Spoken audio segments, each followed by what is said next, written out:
समस्त को Radhe Radhe Indian tech YouTube channel रे तुम समस्त को पुणी थे स्वागत। आज वीडियो टॉपिक रे आमे +2 आर्ट्स स्ट्रीम रो एजुकेशन इलेक्टिव सब्जेक्ट रे थिबा एजुकेशन साइकोलॉजी चैप्टर रो वृद्धि और विकास को नहीं आमे गोटे लॉन्ग क्वेश्चन एवं तार आंसर डिस्कशन करबा। तेणुक वीडियो को प्रथम शेष पर्यंत प्लीज देख। चैनल रे नुआ आसते प्लीज चैनल को सब्सक्राइब करो, अन्य मानक मध्य शेयर करो। जदि भिडियोटी भल लगे निश्चित भाव लाइक करिवो, डाउट एवं सजेशन थिले कमेंट करी जणाइबो। तो चलो आज वीडियो टॉपिक रे आमे शिक्षा मनोविज्ञान संपर्कित वृद्धि और विकास को नहीं गोटे लॉन्ग क्वेश्चन एवं तार आंसर डिस्कशन करिबा। तबे प्रश्नटी होछि अभिवृद्धि और विकास मध्य पार्थक्य दर्शाओ। अभिवृद्धि और विकास मध्य पार्थक्य दर्शाओ। वृद्धि आउ बुद्धि ए दुटा जिनस अलग पिला माने मन रखि थाओ। बुद्धि जदि आमे उच्चारण करिबा तबे आमर इंटेलिजेंस बा बुद्धि बोली बुझिबा। वृद्धि कहिले आम शरीर आकार बढ़िया को वृद्धि बोली कहा जाए। ये उच्चारणटा भल भाव में शुण एवं मने रख। तबे प्रश्नटी आउ थरे जे अभिवृद्धि और विकास मध्य बा वृद्धि और विकास मध्य पार्थक्य दर्शाओ। यार उत्तर है जे मनुष्य एक क्रमवर्धिष्ठु प्राणी, शारीरिक और मानसिक भाव में तार क्रम विकास संगठित होता है। मनुष्यर यही क्रम विकास तार जन्मर मृत्यु पर्यंत लगी रही है। मनुष्य जन्म हेबा ठारू मृत्यु पर्यंत तार क्रमवर्धिष्ठु माने से बढ़ी थाए एवं तार शारीरिक और मानसिक भाव में क्रम विकास होता है। जीवन हेउछि जन्म ठारू मृत्यु पर्यंत एक निरवच्छिन्न प्रवाह। वर्तमान जो शारीरिक और मानसिक अवस्था अच्छी पर मुहूर्त में ताहा वृद्धि प्राप्त होता है और विकास लाभ करे। माने वर्तमान आम जदि जन को देखा शिशु आकार हो कि गोटे बयसर व्यक्ति को जदि आम देखा ताहले ता पाखरे जो शारीरिक और मानसिक अवस्था अच्छी परवर्ती मुहूर्त में कौन हम ता वृद्धि पाई थाए और विकास लाभ होता है। सुतरां शिशु को जगतर एक पूर्णांग मनुष्य रूपे गढ़ा हेले ताकू ताहार विकास और वृद्धि निमंते उपयुक्त उपादान जोगाई देवाकू हेबो। तेणु मनुष्य जीवन में यही वृद्धि और विकास गुरुत्वपूर्ण भूमिका रही। शिक्षा द्वारा ही शिशु निजकू समाज एक सामाजिक प्राणी भाव में प्रतिष्ठा करने सक्षम होता है। शिशुर शिक्षा शिक्षकों भूमिका अत्यंत गुरुत्वपूर्ण। शिशुर सर्वांगीन विकास ताकू किपरि सुशिक्षा दि जाई पारिबो ता शिक्षकों कर्तव्य। तेणु शिशु किभली भाव में केउं स्तर दे जन्म ठारू माने बढ़ुची विकास होची ताहा शिक्षा मनोविज्ञान पढ़िबा द्वारा जना पड़ी थाए। आउ सही अनुसार शिक्षक किपरि शिक्षा देले शिशु को शिक्षकों शिक्षादान सफल हेबा संगे संगे शिशु मध्य उपयुक्त शिक्षा ग्रहण में सफल हेबो ता जानिबा पई शिशु को शिक्षकों को शिशुर विभिन्न स्तर रे होउथबा वृद्धि और विकास को जानिबा को पड़िबो। अब देखिबा वृद्धि और विकास अर्थ कौन। वृद्धि और विकास प्राय एका अर्थ रे व्यवहृत हुअन्ति किंतु ए दुईटीर अर्थ परस्पर ठारू भिन्न। प्रथम देखिया वृद्धि माने कौन। साधारणतः शरीरर आकार क्रम परिवर्तन को वृद्धि कहा जाए। मन रख पिला माने शरीरर आकार परिवर्तन को वृद्धि कहा जाए। मनस्तत्वविद क्रो एवं क्रो तांको मतरे साधारणतः अंग प्रत्यंग तथा शारीरिक परिवर्तन को वृद्धि कहा जाए। मो कथा बुझी पारछ पिला माने जे शरीरर जो अंग प्रत्यंग अच्छी से जाक जो बढ़ुची ताकू आमे कौन कहिबा वृद्धि बोली कहिबा। कौनसी व्यक्तिर शारीरिक वृद्धि कहिले तार ओजन और आकार वृद्धि होउची बोली बुझिबाकू हेबो। एहा हाड़गोड़ मांसपेशी मस्तिष्क प्रभृति विभिन्न अंग प्रत्यंगर वृद्धि अर्थरे मध्य व्यवहार होता है। उदाहरण स्वरूप कौनसी शिशुर हाथ शिशु अवस्था जहाँ थाए तार बालक अवस्था बेलू हाथर वृद्धि घटी थाए और युवक अवस्था बेलू आहरी वृद्धि पाई थाए। वृद्धि हेउछि एमिति एक प्रक्रिया जहाँ मनुष्यर बिना निर्देशना बा तदारखरे आपे आपे प्रकटित होता है। तेबे ये थिला वृद्धिर परिभाषा बा वृद्धिर अर्थ जहाँ आम आलोचना कले। किंतु बर्तमान देखिए विकास अर्थ कौन। किंतु विकास कहिले शारीरिक अभिवृद्धि सह व्यक्तिर परिप्रकाश को बुझाए व्यक्तिर व्यक्तित्वर परिप्रकाश को बुझाए अन्य अर्थरे सामूहिक भाव में शिशुर शारीरिक अभिवृद्धि सहित मानसिक अभिवृद्धिर परिप्रकाश को विकास कह जाए पिला माने मन रख जे वृद्धि कहला आमे कौन जानले ना शरीर अंग प्रत्यंग गुड़िकर बढ़िबा को आमे वृद्धि बोली कहले आ विकास माने कौन विकास माने अभिवृद्धि सहित वृद्धि सहित जो मानसिक अभिवृद्धि होची मानसिक स्तरटा जो बढ़ुची ताको आमे कौन बोली कहबा विकास कहबा यह व्यक्तिर आचरण और कार्यकलाप परिलक्षित होता है आ विकासटा केमिति आमे जानि पारे जेमिति वृद्धिटा आमे मनुष्यर अंग प्रत्यंग बढ़िबा देखि जानि पारले ठीक से भली विकासटा व्यक्तिर आचरण आउ कार्यकलाप को देखि आमे जानि पारिबा अन्य भाव में कहले विकास एक गुणात्मक परिवर्तन आने तेणु विकास सर्वदा मनुष्य को आग को नहीं थाए यह केवल पछ को गति करे नहीं उदाहरण स्वरूप मनेकर गोटे व्यक्ति मोटा बा ओजन रे बढ़ी जाइछि मात्र कौनसी कार्य साधन दिगरे तार दक्षता बुद्धि होई न पारे अपर पक्षरे जनकर कार्य करिवार दक्षता थाई मध्य शारीरिक विकास होई पारि नाही विकास उभय पारिपार्श्विक अवस्था माने निजर चतुर्पार्श्व को लेकरी मानसिक स्तरटा वृद्धि पाई थाए वृद्धिर प्रभाव द्वारा व्यवहार रे परिदृष्ट परिवर्तन सहित संपृक्त निश्चित भाव में जड़े शिशु थिबा समय रे जेभली व्यवहार देखै थाए टिके बालक अवस्था को आसिले तार व्यवहार निश्चित भाव परिवर्तन होई थाए सेटा हमें जानिबा तार विकास होइछि बोली तेणु संक्षेप वृद्धि शारीरिक अभिवृद्धि को बुझाइबा बेले विकास मनुष्यर क्रियाकलाप को बुझाई थाए आ वर्तमान आमे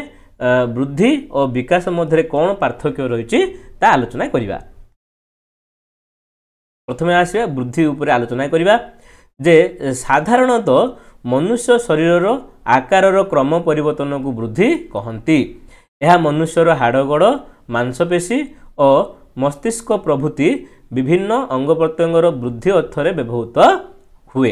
द्वितीय वृद्धिर एक निर्दिष्ट सीमा रही सीमा पर मनुष्यर वृद्धि आउ संघटित होई न थाए तेणु यह एक जीवनव्यापी प्रक्रिया नुहे मन रख पिला माने शरीर अंग प्रत्यंग गुड़िक बढ़िबार गोटे निर्दिष्ट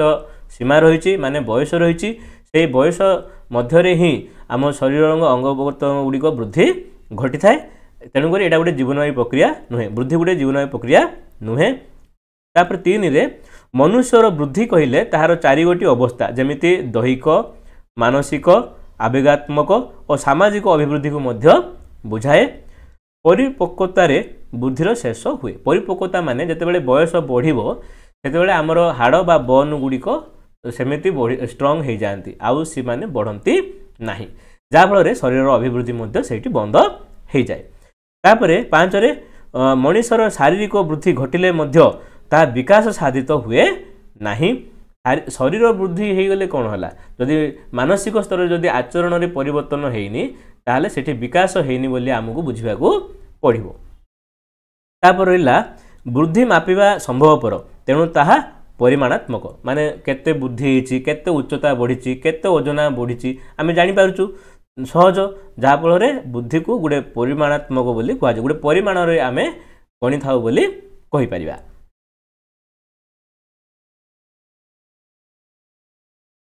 तापर आसला विकास विकास कौन देखा जे पॉइंट 1 रे मनुष्य शरीर अभिवृद्धि सह व्यक्तित्वर परिप्रकाश को विकास कह जाए शरीर तो अंग प्रत्यंग बढ़िला ता सहित जदि मानसिक कार्यकलाप आ व्यक्तित्व बढ़िबो ताहले ताको आमे कौन कहबा विकास कहबा यह व्यक्तित्वर आचरण और क्रियाकलाप परिलक्षित हुए विकास केमिति होई बोल जानिबा ना शिशु थिबा बेले जो आचरण आ क्रियाकलाप करूथुला वर्तमान बड़ होगा समय से आचरण क्रियाकलाप तार परिवर्तन होती ना जदि आम अनुध्यान करवा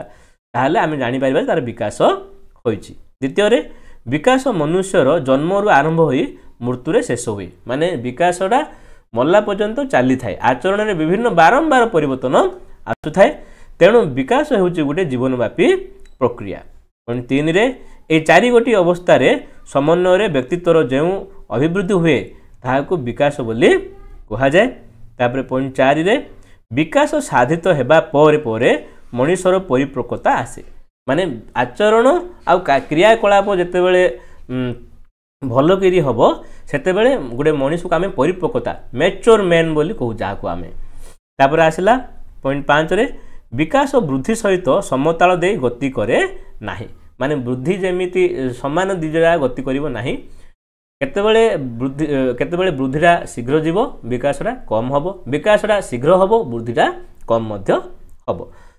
तापर आसला किंतु व्यक्तिर विकास को मापिबा संभव नुहे आम जमी वृद्धि को मापि पारुथिले विकास को मापि पारिबा नाही तेणु यह संपूर्ण भाव में गुणात्मक माने कौन ना आम तार क्रियाकलाप आचरण को देखिक ही मापि पारिबा जानि पारिबा तेणुक सेटा गुणात्मक गुण बोली कहगला किंतु वृद्धिटा को जेहेतु आम मापि पारिबा तेणुक सेटा परिमाणात्मक बोली कहगला परिमाण आम देखि पारिबा तेबे ये थिला वृद्धि और विकासर एई भली पार्थक्य तापर देखिबा जे वृद्धि और विकास मध्य तारतम्य थिले मध्य ए दुहे परस्पर उपर निर्भर करती स्थल विशेष में वृद्धि और विकास मध्य अनियमितता परिदृष्ट हेले मध्य प्रायतः वृद्धि और विकास शिशुठारे एका समय परिलक्षित होता है माने वृद्धि आरंभ हेले विकास मध्य तार अनुसार आरंभ हम उदाहरण स्वरूप शिशुर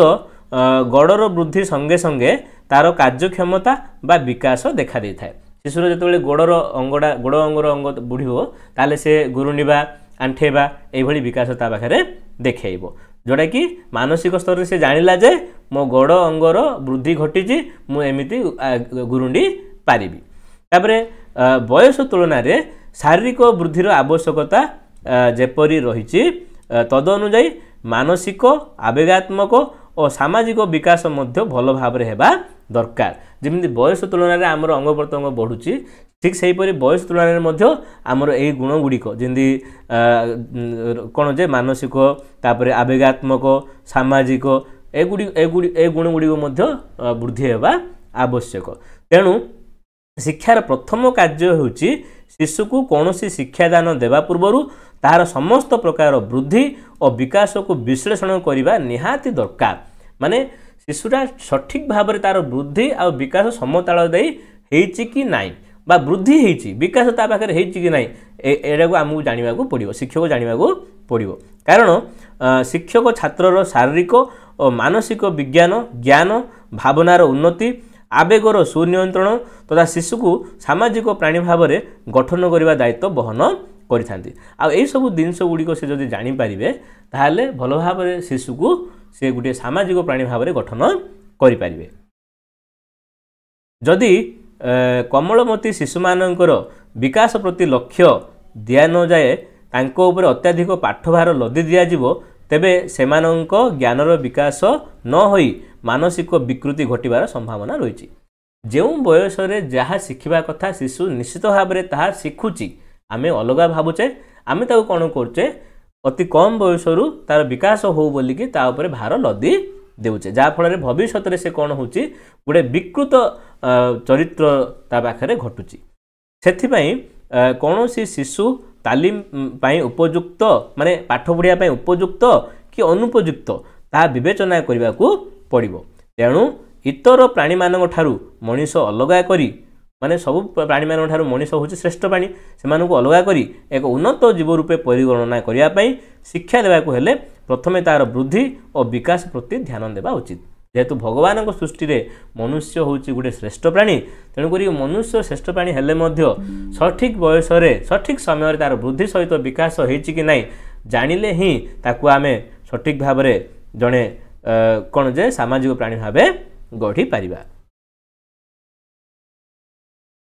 तेबे समस्त को धन्यवाद आशा करे ये भिडियोटी तुमर परीक्षा उपयोगी हो पारिबो एवं